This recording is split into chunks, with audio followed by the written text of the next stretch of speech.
ফাহিম তো বোনকে পেয়ে যেন আকাশের চাঁদ হাতে পেয়েছে এমন অবস্থা হয়েছিল ওর। আমি আইনতভাবে আরাবিকে নিজেদের সন্তান হিসাবে দত্তক নিলাম। সবটাই ভালো যাচ্ছিল। বিপদ ঘটল। ফিহা জন্ম হওয়ার পর থেকে কিভাবে যেন লিপির মনে হিংসা সৃষ্টি হতে লাগলো। ফিহা হবার পর থেকে যেন আরাবি ওর দু চোখের বিষ হয়ে দাঁড়িয়েছে। কোনোদিন ভালোভাবে দুটো কথা বলতো না আমার মেয়েটার সাথে। মেয়েটা আমার মায়ের ভালোবাসার জন্য কাঙালের মতো করতো। আমি সব বুঝতাম, কিন্তু কি করব বলো? ভয় হতো, পাচ্ছে না আবার লিপি রেগে গিয়ে আরাবিকে সব সত্যি বলে দেয়। কিন্তু দেখো, আমি যে ভয়ে এতদিন চুপ ছিলাম, এত কিছু মেয়েটাকে সহ্য করতে দিলাম, আজ তাই হলো। আমার মেয়েটা সব জেনে গিয়েছে আজ। এই কারণেই তো এতটা মানসিক কষ্ট পেয়েছে। আজ আমার এই গাফলেতের কারণেই আমার মেয়েটার এই অবস্থা। আমি ব্যর্থ আজ বাবা হিসাবে। হু হু করে কেঁদে দিলেন জিহাদ সাহেব। মেয়ের জন্য তার বুক কষ্টে ফেটে যাচ্ছে। জিহাদ সাহেব চোখ মুছে জানের কাছে গেল। তারপর জানের হাত দুটো ধরে কাতর গলায় পরে, আমি ওর জন্মদাতা না ঠিকই, কিন্তু ও আমার মেয়ে। আমি ওর বাবা। বিশ্বাস করো বাবা, আরাবিকে আমি কতটা ভালোবাসি তা বলে বোঝাতে পারবো না। মেয়েটা আমার কলিজার টুকরো। যত যাই হয়ে যাক না কেন, দুনিয়া একদিকের আর আমার মেয়ে একদিকে। আমার মেয়েকে কোনো কিছুই আমার থেকে আলাদা করতে পারবে না, সে যতই যা হয়ে যাক। কিন্তু বাবা, তুমি আরাবির এসব সত্যি জানার পর আরাবিকে অবহেলা করো না বাবা। তাহলে আমার মেয়েটা পুরোপুরি মরে যাবে বাবা। ওকে অবহেলা করো না। জায়ান ওর লাল হয়ে আসা চোখ জোড়া বন্ধ করে নিল। ওর নিজেরই ভীষণ কষ্ট হচ্ছে সবটা জানার পর। না জানি আরবির কেমন লেগেছে। জায়ান চোখ বন্ধ করে দীর্ঘশ্বাস ফেলে বলে, জায়ান সাখওয়াত সেদিন আপনার মেয়েকে বিয়ে করে নিয়ে যাওয়ার সময় বলেছিল আপনার মেয়েকে কোনোদিনও সে কষ্ট দিবে না, সব সময় আগলে রাখবে। আর আজও আমি জায়ান সাখওয়াত আবারও আপনার কাছে ওয়াদা করলাম, আপনার মেয়েকে আমি কোনোদিনও কষ্ট দিব না। নিজের শেষ নিঃশ্বাস অবধি ওকে আগলে রাখবো, যত ঝড়ঝাপটা আসুক। জায়ান সাখওয়াত তার স্ত্রীর পাশে সর্বদা ঢাল হয়ে দাঁড়াবে। জিহাদ সাহেবের বুকে যেন পানি আসে। অবশেষে তিনি পেরেছেন তার মেয়ের জন্য উত্তম জীবন সঙ্গী এনে দিতে। নিহান সাহেব এগিয়ে এসে জিহাদ সাহেবের কাঁধে হাত রেখে বলেন, আরাবি শুধু আপনার মেয়ে না ভাই, আরাবি আমারও মেয়ে। আপনি চিন্তা করবেন না, আরাবিকে আমার পরিবার নিজেদের সবটা দিয়ে ভালোবাসবে। সাথী বেগম বলেন, আরবি মায়ের ভালোবাসা পায়নি তো কি হয়েছে, এখন তো পায়। আমি ওর মা, ও আমার মেয়ের ভাই। হেফতি বলে, আমি ভাবির ভাই আছি না? আমিও তো ভাবির বোন। এগিয়ে এসে বলে নূর। জিয়াদ সাহেব আর ফাহিম খুশিতে বাক্যহারা হয়ে যান। আরবির কপালে যে আল্লাহ এত ভালো একটা পরিবার লিখে রেখেছেন কোনো দিনও ভাবতে পারেননি তিনি। সত্যি আল্লাহ মহান, তিনি সব পারেন। ফাহিম চোখের কোণার জলটুকু মুছে নিয়ে ম্লান গলায় বলে, বোনটার আমার ভাগ্য অনেক ভালো, তাই তো সে আপনাদের মতো পরিবার পেয়েছে যারা ওকে এতটা ভালোবাসে। নূর ভরসা দিয়ে বলল, ভাবিকে আমরা সবাই অনেক অনেক ভালোবাসা দিব, যাতে ভাবির একটুও মন খারাপ না হয় কোনোদিন। ফাহিম কৃতজ্ঞতা জানিয়ে বলে, ধন্যবাদ। জিহাদ সাহেব লিপি বেগমের দিকে তাকালেন, যে আপাতত মাথা নিচু করে দাঁড়িয়ে। জিহাদ সাহেব তাচ্ছিল হেসে বলে, যাকে তুমি এতটা অবহেলা আর তুচ্ছ করছো, দেখো সেই আজ এই গোটা পরিবারের কাছে তাদের চোখের মণি। আফসোস লিপি, তুমি বুঝলে না। তুমি আরাবিকে সামান্য ভালোবাসাটুকু কোনোদিনও দাওনি, অথচ মেয়েটা আমার তোমাকে সবটা দিয়ে ভালোবেসেছে। মনে পড়ে লিপি, একবার তোমার জ্বর হয়েছিল, আমি বাসায় ছিলাম না সেদিন। ফাহিম গিয়েছিল ট্যুরে। মেয়েটা আমার সারা রাত জেগে তোমার সেবা করলো, এক ফোঁটা বিশ্রাম নেয়নি। বারবার আমায় ফোন দিয়ে বলেছে, বাবা আম্মুর কিছু হবে না তো, আম্মু ঠিক হয়ে যাবে তো। অথচ তোমার নিজের উদর থেকে জন্ম নেওয়া মেয়ে তোমাকে এতটা অসুস্থ দেখেও পরে পরে ঘুমাচ্ছিল। ভিডিও কল ছিলাম সেদিন, সবটা দেখেছি তো আমি। তোমার একটুখানি হাত কেটে গেলে তোমার আগে আরবির চোখের পানি ঝরে, আর আজ নাকি তুমি তার সাথে এমন ব্যবহার করলে লিপি। তোমার একটুখানি কি বিবেকবোধ নেই? ঠিক কি দিয়ে তৈরি তুমি লিপি? লিপি বেগমের চোখ থেকে টপটপ করে অশ্রু পড়ছে। তার বিবেক তাকে জাগিয়ে তুলেছে। সত্যিই তো, ছোট থেকে মেয়েটাকে সব সময় তুচ্ছ তাচ্ছিল্যই করে এসেছে সে, অথচ আরবি সর্বদা নিঃস্বার্থভাবে ভালোবেসেছে। আজ তার সাথেই এমন জঘন্য ব্যবহার করলেন তিনি। অপরাধবোধে বুক ভার হয়ে আসলো তার। তার মন শুধু এটুকুই ভাবলেও ঠিক কিভাবে তিনি মুখ দেখাবেন আরবিকে, ঠিক কিভাবে তিনি মুখোমুখি হবেন আরবি।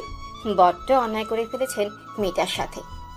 অশান্ত মনে বসে যায়, নিজেকে সামলানোর যথাসাধ্য চেষ্টা করে চলেছে ও, কিন্তু সময়ের কাঁটা যতই আগাচ্ছে জানে ধৈর্যের বাঁধ যেন ভেঙেই যাচ্ছে। চোখজোড়া ক্রমশ লাল হয়ে আসছে ওর, মূলত কাঁদতে না পারার জন্য। করুণ চোখে বারবার আরবিকে রাখা কেবিনের দিকে তাকাচ্ছে। মেয়েটার জ্ঞান ফিরছে না কেন? কেন এতটা সময় নিচ্ছে মেয়েটা? কেন জায়ানের এত হৃদয়ে দহন জ্বালা বাড়াচ্ছে? মুখটা বড্ড শূন্য শূন্য লাগছে জায়ানের। কখন মেয়েটা চোখ খুলবে, কখন সে একটু মেয়েটাকে বুকে জড়িয়ে নিবে, সেই আশায় কাতর হয়ে বসে। পুরো কাল রাত থেকে নির্ঘুম বসে আছে জায়ান, এক ফোঁটাও নড়েনি এখান থেকে। ফাহিম জায়ানের এমন অবস্থা দেখে এগিয়ে এসে জায়ানের পাশে বসলো। অত্যন্ত ধীরে বলে, এভাবে করলে চলবে? সামলান নিজেকে ভাইয়া। আরবি যদি জেগে আপনাকে এই অবস্থায় দেখে ঠিক কতটা কষ্ট পাবে আমার বোনটা, আপনি জানেন? জায়ান সেইভাবেই বসে থেকে ঠান্ডা গলায় বলে, আমার এই অবস্থার জন্য তো ও নিজেই দায়ী ফাহিম। ও তো জানে যে ওর গায়ে এক ফোঁটা আঁচড় লাগলে আমি সহ্য করতে পারি না। সেই আমি কিভাবে ওর এমন অবস্থা মেনে নিব? আমি তো মরে যাইনি ফাহিম। অন্তত পক্ষে আমার জন্য হলেও তো ওকে টিকে থাকতে হবে, ওকে সুস্থ থাকতে হবে। কিন্তু ও কি করলো? সামান্য একটা বিষয়ে ডিপ্রেসড হয়ে এমন একটা কাণ্ড ঘটিয়ে ফেললো। ফাহিম দীর্ঘশ্বাস ফেলে বলে, আল্লাহ যা করেন ভালোর জন্যই করেন, আপনি চিন্তা করবেন না ভাইয়া। আরবি ঠিক হয়ে যাবে। ভালোই হয়েছে আরবি সব জেনে গিয়েছে। কতদিন আর ওর কাছে সব লুকিয়ে রাখতাম আমরা? আমার মায়ের এসব ব্যবহার আর কতদিন সহ্য করবে ও? তার থেকে ভালো হয়েছে সব জেনে গিয়েছে। এখন থেকে আর কাঙ্গালের মতো আশা থাকবে না মা, মায়ের ভালোবাসা পাওয়ার জন্য। ফাহিম উঠে চলে গেল। হাসপাতালে এখন শুধু জায়ান, ফাহিম, নূর, ইফতি আর আলিফা আছে। বড়দের সবাইকে বাড়িতে পাঠিয়ে দেওয়া হয়েছে। বয়স্ক মানুষ তারা রাত জেগে থাকলে অসুস্থ হয়ে যেতে পারে, তাই তাদের জোর করে পাঠিয়ে দিয়েছে ওরা। জায়ান উদ্গ্রীব হয়ে বসে আছে। ডাক্তার সেই কখন আরবির কেবিনে গিয়েছে, এখনো বের হচ্ছে না কেন? আর কতক্ষণ সে এইভাবে বসে থাকবে? কাল থেকে আরবিকে একটু চোখের দেখা দেখতে পায়নি জায়ান। ওর বুকের ভেতরটা যেন মরুভূমির ন্যায় হয়ে গিয়েছে। আরবিকে একটু দেখতে পেলেই যেন এক পশলা শীতল বৃষ্টির আবির্ভাব হবে, সেই আশায় বসে ওর অপেক্ষার অবসান ঘটল। আরবির কেবিন থেকে বের হয়ে আসলো ডাক্তার। জায়ান দ্রুত পায়ে ডাক্তারের কাছে গেল। অস্থির হয়ে জিজ্ঞেস করলো, আমার ওয়াইফ কেমন আছে ডক্টর? ডাক্তার চোখের চশমাটা ঠিক করে নিয়ে বলেন, জ্ঞান ফিরেছে ওনার, ঘুমের ইঞ্জেকশন দেওয়া হয়েছে, তিনি ঘুমাচ্ছেন, তিনি এখন ঠিক আছেন। তবে পুরোপুরি সুস্থ হতে তার সময় লাগবে। তবে হ্যাঁ, তাকে যত সম্ভব টেস্ট ফ্রি রাখতে হবে, না হলে পরবর্তীতে কিন্তু আরও ভয়ানক কিছু হতে পারে। অতিরিক্ত মানসিক চাপে বারবার অজ্ঞান হয়ে যায় মানুষ, আর এ কারণে মারাত্মক ক্ষতি হয়ে যায় শরীরের। তাই প্লিজ ওনার খেয়াল রাখবেন। জায়ান চোখ বুজে শ্বাস ফেলল। ডাক্তারের এক একটা কথা যেন কাটার মতো বিচ্ছে জায়ানের বুকে। জায়ান ধীর আওয়াজে বলে, আমি কি ভেতরে যেতে পারি ডক্টর? হ্যাঁ, অবশ্যই। জায়ান অনুমতি পাওয়ার সাথে সাথে কেবিনে প্রবেশ করলো। কেবিনে প্রবেশ করে জায়ানের চোখ দুটো শীতল হয়ে আসলো। কি অবস্থা হয়েছে মেয়েটার! কালই তো কতটা হাসি খুশি দেখেছিল জায়ান, আর আজ নাকি আরবিকে এই অবস্থায় দেখবে কখনো ভাবিনিও। জায়ান ধীর পায়ে আরবির বেডের পাশে টুলের উপর বসলো। আরবি নিস্তেজ হাত দুটো নিজের হাতের ভাঁজে নিয়ে চুমু খেলো। মায়া ভরা চোখে তাকালো আরবির দিকে। আরবির মাথায় ব্যান্ডেজ করা, হাতে পায়ে প্লাস্টার করা, মুখটা শুকিয়ে একটুখানি হয়ে আছে। জায়ানের বুকে যেন কেউ ছুরি চালিয়ে দিচ্ছে এমন মনে হচ্ছে ওর। জায়ান উঠে গিয়ে আরবির কপালে চুমু দিল, তারপর ব্যাকুল কণ্ঠে বলে, তাড়াতাড়ি সুস্থ হয়ে যাও জান। তোমাকে এইভাবে দেখতে একদম ভালো লাগছে না, একদমই না। পিটপিট করে চোখ জোড়া খুলে তাকালো আরাবি। ঝাপসা চোখ জোড়া স্পষ্ট হতে চারিদিকে চোখ বুলায়। সব দেখেই যা বুঝলো সে এখন হাসপাতালে আছে। নাড়াচড়ার চেষ্টা করতে গিয়ে আরাবি টের পেল ও সারা শরীরে অসহনীয় ব্যথা। এরপরে আস্তে আস্তে গতকালকের সব কিছু মনে পড়ে গেল। যাক, আল্লাহ তাআলা ওকে জীবিত ফিরিয়ে দিয়েছেন। লাখ লাখ শুকরিয়া আদায় করলো আরাবি। এক হাতে প্লাস্টার করা, অন্য হাত নাড়াতে গিয়ে অনুভব করলো তার হাতটা কারো শক্ত বাঁধনে আবদ্ধ। ব্যথা পেল, ঘাড় ঘুরিয়ে তাকায় আরাবি। ডাকাতেই জায়ানকে ঘুমন্ত অবস্থায় দেখতে পায় আরাবি। লোকটা ঘুমিয়ে আছে। কি সুন্দরী না দেখাচ্ছে লোকটাকে। একটা দিন দেখেনি জায়ানকেও। এতেই যেন মনে হচ্ছে কতদিন ধরে দেখে না ও লোকটাকে। ঘুমন্ত অবস্থায় লোকটাকে যেন আরো সুন্দর লাগে। আরবির অনেক ইচ্ছে করলো জায়ানের মুখটা একটুখানি ছুঁয়ে দেখার। যা ভাবা সেই কাজ।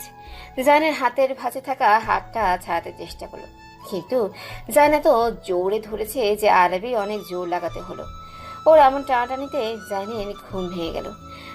ঘুম ভাঙতেই আরবিকে জাগত অবস্থায় দেখে পুরো ঘুম যেন ছুটে গেল জায়ানের। জায়ান অস্থির গলায় বলে, আরাবি, তুমি ঠিক আছো? এখন কেমন লাগছে তোমার? কোথায় ব্যথা হচ্ছে আমায় বলো, ডক্টরকে ডাকবো আমি? পানি খাবে? খিদে পেয়েছে? জায়ানের এমন অস্থির আচরণ, একের পর এক প্রশ্নে আরবি কি বলবে ভেবে পেল না। ও নিষ্পলকভাবে জায়ানের দিকে তাকিয়ে। লোকটার অবস্থা পুরোই বাজে। একদিনে কি হাল করেছে নিজে। এলোমেলো চুল, চোখ জোড়া লাল হয়ে আছে, ঠোঁট জোড়া বড্ড শুষ্ক দেখাচ্ছে। পরিহিত জামা কাপড়ের অবস্থাও বাজে। গোছানো ধাঁচের মানুষটাকে এমন অগোছালো ভাবে দেখে আরবির বুকের হাহাকার আরও বেড়ে গেল। এই যে লোকটা তাকে এত ভালোবাসে, যখন জানতে পারবে আরবি অনাথ, তার কোনো পরিচয় নেই, কে ওর বাবা মা কোনো কিছু ঠিক নেই, তখন কি করবে লোকটা? দূরে ছুঁড়ে ফেলে দেবে, নাকি এইভাবেই ওকে ভালোবাসবে? জানে না আরবি, কিচ্ছু জানে না। কি করবে ও? কিভাবে জায়ানকে এই সত্যটা বলবে? এইগুলো ভাবতেই আরবি কেঁদে দিল। এদিকে হঠাৎ করে আরবিকে কাঁদতে দেখে ভুরকে যায় জায়ান। আরবির কাছে এসে বলে, কি হয়েছে? কাঁদছো কেন? কোথায় কষ্ট হচ্ছে আমায় বলো। আরবি কাঁদতে কাঁদতে বলে, ভীষণ কষ্ট হচ্ছে আমার, ভীষণ কষ্ট। জানেন কেন? কারণ আমি আমার বাবার আসল সন্তান নই। তিনি কুড়িয়ে পেয়েছেন আমায়। আমার নিজের কোনো পরিচয় নেই, না আছে বাবা মায়ের পরিচয়। আমি কি কারোর জায়ের সন্তান না জায়ের সন্তান তাও জানি না। কে আমি, কি আমার পরিচয়, আমি কিচ্ছু জানি না। আমার বাবা আমার আসল বাবা না, আমার মা আমার আসল মা না, আমার ভাই আমার বোন কেউ আমার না। শুনেছেন আপনি? এক নাগারে বলে থামলো আরবি। তারপর ক্রমশ অস্থির হয়ে বলতে শুরু করে, আপনি এখন আমার থেকে মুখ ফিরিয়ে নেবেন, ছেড়ে দেবেন আমায় কি আর আগের মতো ভালোবাসবেন না? বলুন না, আপনি এমন করবেন না প্লিজ। আমি তাহলে বাঁচতে পারবো না, মরে যাব আমি। আমায় অনেক হয়েছে, আর না, চুপ করো। আরবির ঠোঁটে আঙ্গুল ছুঁয়ে দিয়ে ওকে থামিয়ে দিল জায়ান। তারপর হালকা আবেশে ছুঁয়ে দিল আরবির ঠোঁট। আরবি চোখ বন্ধ করে নিল। ও চোখের কোণ ঘেঁষে জল গড়িয়ে পড়ল। জায়ান তার গভীর পুরুষালী গলায় বলে, তুমি যেই হও, যেমনই হও না কেন, আমি শুধু এটুকুই জানি, তুমি আমার কাঠগোলাপ, স্নিগ্ধ শুভ্র এক কাঠগোলাপ, যাকে ভালোবাসি আমি, আর আজীবন ভালোবেসে যাব। আমার এই ভালোবাসা কোনোদিনও কমবে না, এক বিন্দুও কমবে না, বরং দিন দিন আরো তীব্র হবে। তুমি জানো তুমি আমার কি? আরবি অশ্রুসিক্ত চোখে জায়ানের দিকে তাকিয়েছিল। সেইভাবে না বোধক মাথা নাড়ল। জায়ান হালকা হেসে আরবির কপালে চুমু দিল। তারপর অত্যন্ত প্রেমময়ী কণ্ঠে বলে ওঠে, আমার হৃদয়ের বাগানে ভালোবাসার বৃষ্টিতে সিক্ত হওয়া এক শুভ্র কাঠগোলাপ তুমি, যার নাম দিয়েছি আমি আমার হৃদয় সিক্ত কাঠগোলাপ।